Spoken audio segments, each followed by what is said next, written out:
Hello everyone and welcome to another episode of Harebrained Games, the Week in Games. Well, the weather's taken a turn for the colder. We're now down into the 70s, which means that there's no way the 2 inches of exposed skin between my t-shirt and my neck are ever going to get the tan I was hoping for. But enough of my woes. Let's get to the news. This week, Friedman Freeze, who a famed power grid designer, Black Friday, Fabled Fruit, etc., has come out with another fleet of 4-letter word games, because everything has to start with an F with him. We have Futuropia, which is kind of like a Wall-E type game where humanity needs to not work anymore, and it's your job to set up the future so that nobody has to work and everything's automated. Should be weird, should be interesting. His fourth game in the Fast Forward series is Fortune, which we'll see a little bit more about that. He's also got a game called Fool. We'll learn about that. And Find Sand, which is a deck deconstruction game. Those are all slated for later this year, early next year, but as usual with Friedman Freeze, his life is truly like a board gaming box of chocolates. We don't know what we're going to get.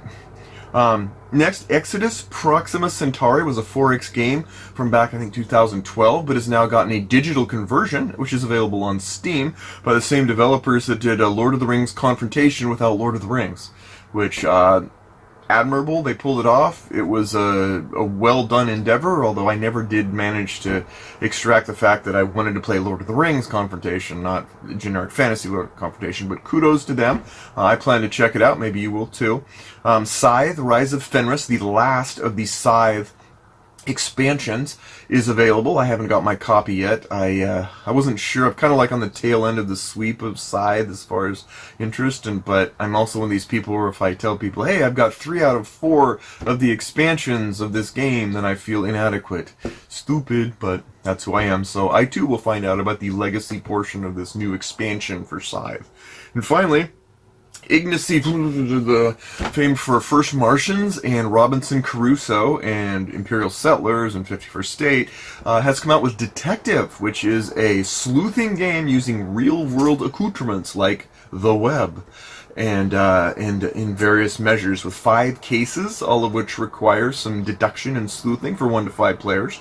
I do have my copy of that. I am excited to give that a shot. First Martians fell completely flat, but that was an exception to the rule. The others I found great value in, and for a company that says its mantra is board games that tell stories, you can't get much more like sloganific than that. So with that, let's get to my question of the week.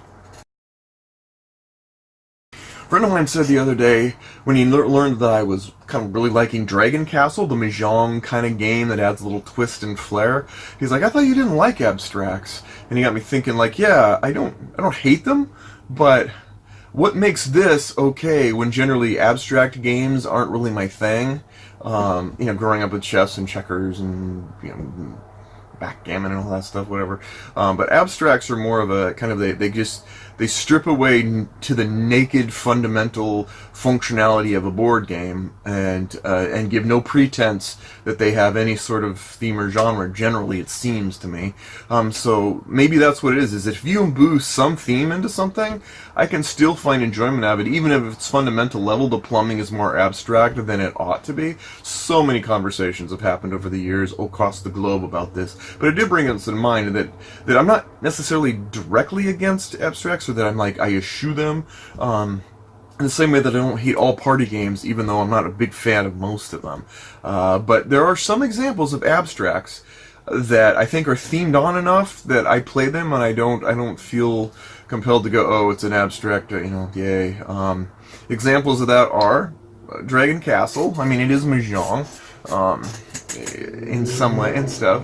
Tash Kalar, which is like Arena of Legends from Vlada Shavatil, is another one that at its heart, it's abstract, but it's got this fantasy theme that kind of hides it for me, and I really like that one. And Photosynthesis, like you can't get much better rich thematic than trees and beautiful, gorgeous artwork, but in its heart, it's abstract too in that regard. So anyway, I don't know. That's something I'm still pondering as far as whether there really is truly a harsh line of abstracts I don't like or not. So anyway, thanks for the question, and let's get to our 3 games of the week.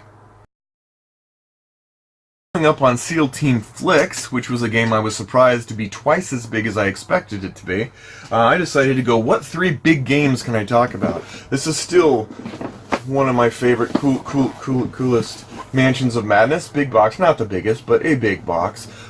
This is one where it has a computer element, so you have to have computer awareness to be able to run the game, and so that's not always popular with some of my groups. Others, they don't care. It's like, I like to mash all my food together sometimes and eat it in one big blob, whereas my wife, on the other hand, has to have everything compartmentalized, and if there's any bleed over from one food to the other, it's a lost cause, and she's out getting McDonald's. So, people are different. That's the point of that. But really glad of that. That was my Secret Santa Christmas gift last year, and I'm still stoked for it. Thank you, whoever you were. This sucker, Star Trek Ascendancy, I have yet to put on the table because it really does need 3 people to be happy peppy. But man, the components and the pieces and reading the manual, I'm like, someday, I will get this to the table. And finally, I actually did bring this up one time. Anachrony, which is still a game that I've sort of gone through the paces of, but haven't yet played, which is why you haven't heard me say anything or do a review on it yet. But man, this sucker's heavy, and this isn't even the deluxe pack, and it's big and mighty and meaty and all that stuff, so I expect to be able to play those 2. So how's that? 1 game I play a lot of, and 2 big box games I haven't even played yet. And with that, let's get to Tim's Tantrum. Get off my land. I had an interesting discussion last week with the designer of a game that I've just been doing a review on, or preparing a review on. And one of the things he said, it was a rules discrepancy, rules clarification, and he said, well, this is how we play tested it, and this is how we do it, but it's your game. You can play it however you want. You can house rule it, whatever gives you the most pleasantness. It's your game. And I can't describe the ways I don't like that. No offense, there are lots of house rulers. God bless you, no problem. But I really don't, I don't know. It just doesn't give me confidence when I'm playing a game like, you can play it however you want. But that's a great thing, isn't it? Like, hey, I'm being kind. It's all about, like, you matter. If it makes you feel better, play it this way, whatever.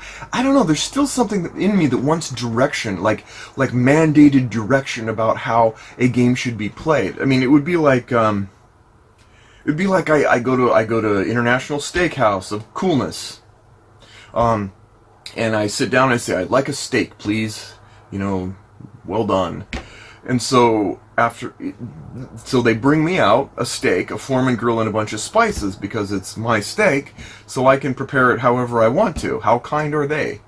It's kind of that feeling in me, like, I get that you want that, but in the end, I guess it's because I don't, I could cook a steak on a barbecue poorly like anybody else, but I don't feel like I'm always just paying just for the cardboard and the pieces and the rule manual and the box and the insert, and then a general direction for what to do with them. I feel like I really want to pay into that intangible expertise that says, we've prepared something for you. We've prepared it the best way we know. We have spent years of R&D, because board games take generally a lot of them take years of refinement and just stating into the best they can be, and all that R&D, and then finally handing me and saying, here is a game.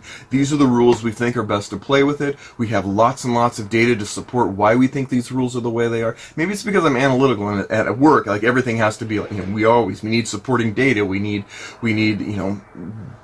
histories of information and all that stuff. Maybe that's what it is. But then again, this great, awesome designer has that, like, hey, play it however you want. It's your game. And as casual as I am, I wonder if that's a little bit too casual for me. But what about you? Once again, it goes back to do you mash your food together or do you compartmentalize it? Everybody's different. Some people just really like to be able to take a game and sort of refine it more to the experience of the people that they're playing with. Maybe that's okay. I don't know. What are your thoughts on it? Anyway, that's Tim's Tantrum, and that's the end of my week in games. Thank you for joining, and we'll see you next time on Harebrained Games.